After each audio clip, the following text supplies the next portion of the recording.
Hey guys, there's a show on PBS and it's pretty lit. I mean, it ended like 2 years ago around this time, but it still holds up today. And people still want to be like, why are you watching a kid's show? Yet these bums be watching other stuff for kids.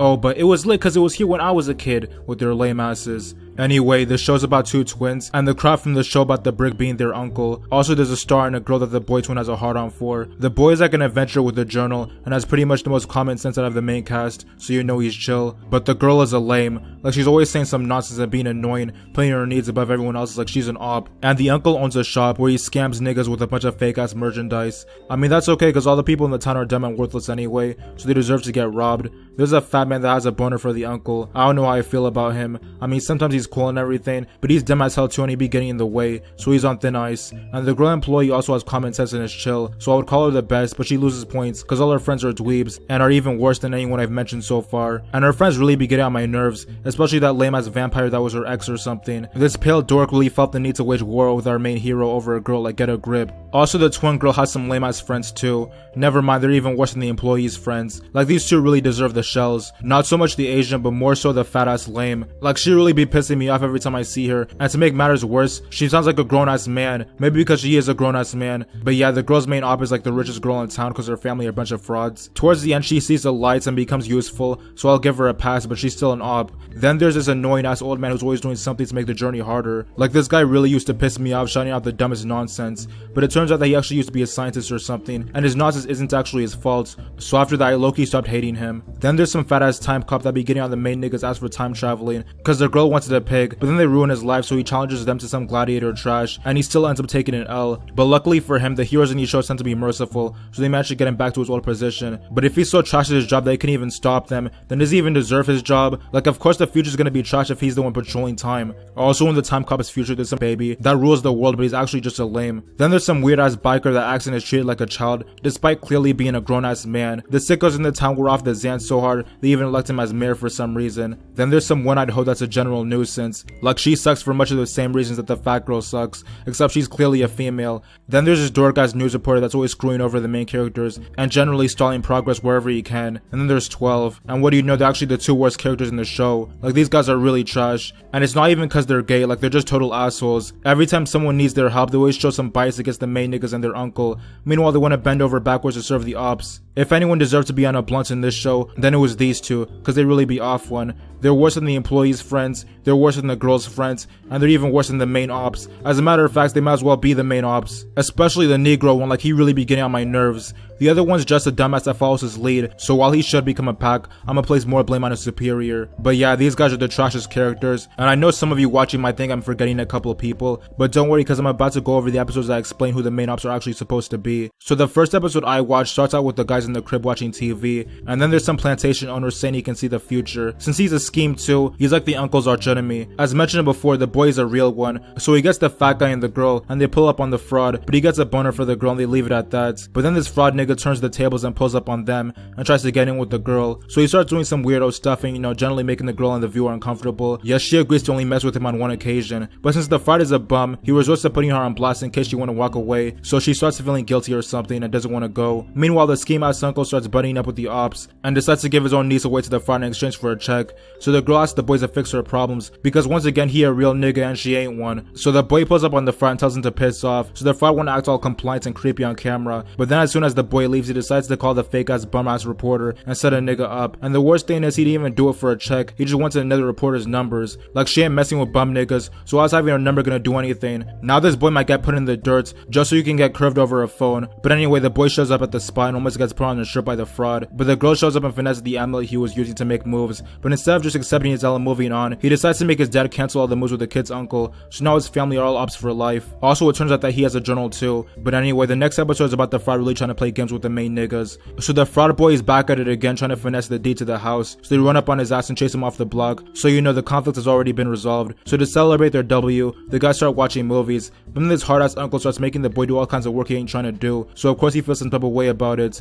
Just as the other bums don't got a thing to do, they find a way to justify it, which really doesn't help the boy at all. But it turns out that the fraud isn't done for good, and now he's contacting some psycho triangle to invade the uncle's mind and get the combination to a safe. But the fat man and the girl peeps these weirdo activities, so they then contacted the boy, and he finds out from the journal that the triangle guy is an op. So then they do some chance of getting their uncle's mind and try to stop him. But while they're looking, the boy sees something that makes him think his uncle doesn't mess with him, so he stops trying to help. But then the triangle finesses the combination, but the girl destroys it and makes him heated as hell. Meanwhile, the boy sees the full thing that shows him that his uncle is actually real, so he decides to go back and help the niggas. So right before the triangle makes the guys a thing of the past, the boy shows up and points at the obvious, so they give him an L. But when they get out of the uncle's mind, it looks like the day is saved. But it turns out that the fraud just blew up the safe and now has the deed to the house, so he gets it out of the way and completely screws over the main characters. So in the next episode, the guys are forced to stay with the fat man and things are looking bleak. So the guys try to disguise themselves and think of ways to finesse the deed. But then the fraud shows he has the pig, so the girl goes off her meds, and the guys try to tell everyone in the brain dead town that the fraud is actually what he obviously is. But the lame ass 12 worships the fraud above anyone else and gets them out of the way. So the female employee realizes that she has to piss off, and the uncle is still copying about how he and the kids are bummies to their parents. But then the uncle realizes it's all over and tells the kids that it's time for them to piss off too. So the kids try to pull up on the fraud, but then he hands them the most devastating blow of all time by finessing the journal, and this time they accept their L and go to the bus back home. While the uncle is wallowing in his own failure, he realizes that the fraud nigga has been keeping tabs on everyone in the town, so that's why he can pretend like he knows the future. But the fraud isn't satisfied with his W, so he pulls up on the kids and engages in jihad with them in an attempt to get another journal. It ends with him losing somehow despite having a giant robot, and before he can get the lame ass townspeople to turn on the kids, the uncle exposes him as an obvious fraud and he gets locked up. Then the uncle finesses the remaining journals, and it turns out that he has the third one and is now preparing to do something big with them. So a couple episodes later, there's some disturbances of gravity because of his machine, and he gets caught by the feds because they're saying he's a criminal. But as far as we know, they may just be trying to lock a nigga up for the fun of it. So the kids go on some adventure, and they find out that their uncle is a scheme in more ways than they thought, and also the uncle escapes.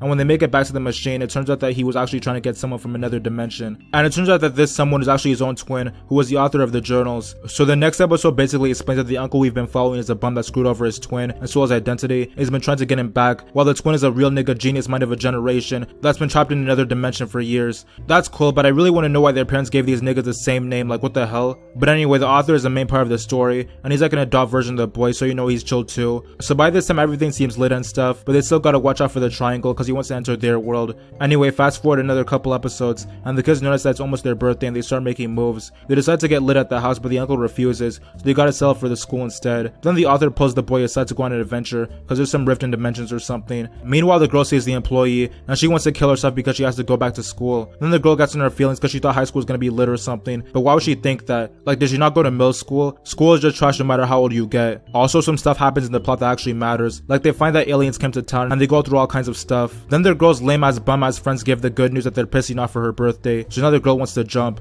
Meanwhile, the author offers the boy a full-time job to be an apprentice and make boss moves for the rest of his life, and at first he doesn't know about all that, but then the author almost gets put in a blunt by some robot, but the boy manages to get them out of it, so he agrees to make boss moves with them. But this is all heard by the girl, and now she's hurt because she pretty much lost everything in one day. So when the boy gets back, he tells her to get over it, so she takes a hike but mistakenly takes his bag with her. Then the time cop shows up and offers to fix all the girl's problems. She gives him the rift that the boy was supposed to give to the author, but then the time cop breaks it, and it turns out that he was actually being possessed by the triangle, and now he can be in their dimension. So basically the ops having their way is all the girl's fault. So the first order of business for the triangle is to hand the girl an L and put her in some bubble. Then the time cop decides to run and call his superiors. So the triangle pulls up on the bum ass townspeople and brings his niggas from another dimension and tells the lames that he's their new Führer, and for some reason they think they can step to him, except for the rich girl's dad, like he tries to pull something slick and then he gets punished for it like he deserves. Then he starts turning niggas to stone, and at this point he's supposed to be the bad guy or something, but I hate these niggas, so I have no problems with what he's doing. Meanwhile, weirdo stuff is going on around the town, and the fraud gets released from the pen in order to help the triangle. So the boy and the author try to hit the triangle with a beam, but then he misses, so the triangle pulls up on them and gets the author out of the way. Then he bullies the boy and designates him for a grave, but the boy manages to escape and meet up with the employee, and it turns out that the lame ass reporter and a bunch of other losers are still alive, unfortunately. But while this is going on, the triangle and his niggas are getting lit when that dork ass baby and the time cop pull up and try telling him what to do.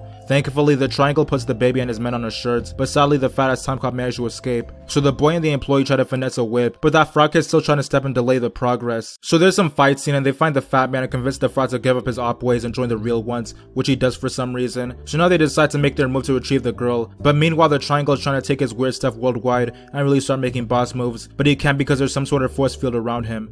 Back to the other plots, the guys enter some bubble where everything is sugar and trash, so obviously the girl is getting geeked up in here. So the boy tries to tell her the obvious, and that she needs to get out and actually do something with her life, and stop bumming around in make-believe land, but she hates the truth, so she refuses to listen. Then she gets the other guys to like it too, so like all the time, the boy is alone in his common sense. So when the boy says something, he gets arrested by the 12 of this realm, and he brings up the past to convince the girl she needs to piss off from this dimension. Then he tells her he won't make boss moves with the author, so she agrees that she can leave, so they escape with the pig and get on the block. So when they finally return to the crib, they find the uncle and a bunch of other bums, and it's a lame nigga reunion. So after they all meet, it turns out that the uncle and the rest of them are just a bunch of pussies waiting until they run out of food. So the kids try to convince them to actually do something with their lives, but of course it's a problem for them. Meanwhile, the triangle brings the author back to get him to get rid of the force field, but he ain't trying to work with the ops, so the triangle feels some type of way. Then the bum niggas saying the crib decide to get off their asses and actually do something, and they make a giant robot that starts throwing hands with the goons. Eventually they manage to get to the triangle's throne room and free everyone by pulling some man child out of the bottom, but how does that make any sense? Like, he was only in one corner, and wouldn't some people falling break their necks or something? Like, it wasn't adding up. And perhaps the most upsetting fact is that those lame ass cops had any enjoyment. So the author tells him to join a circle that's been shown like a million times throughout the series, and the fuck nigga uncle wouldn't whine about it and waste everyone's time.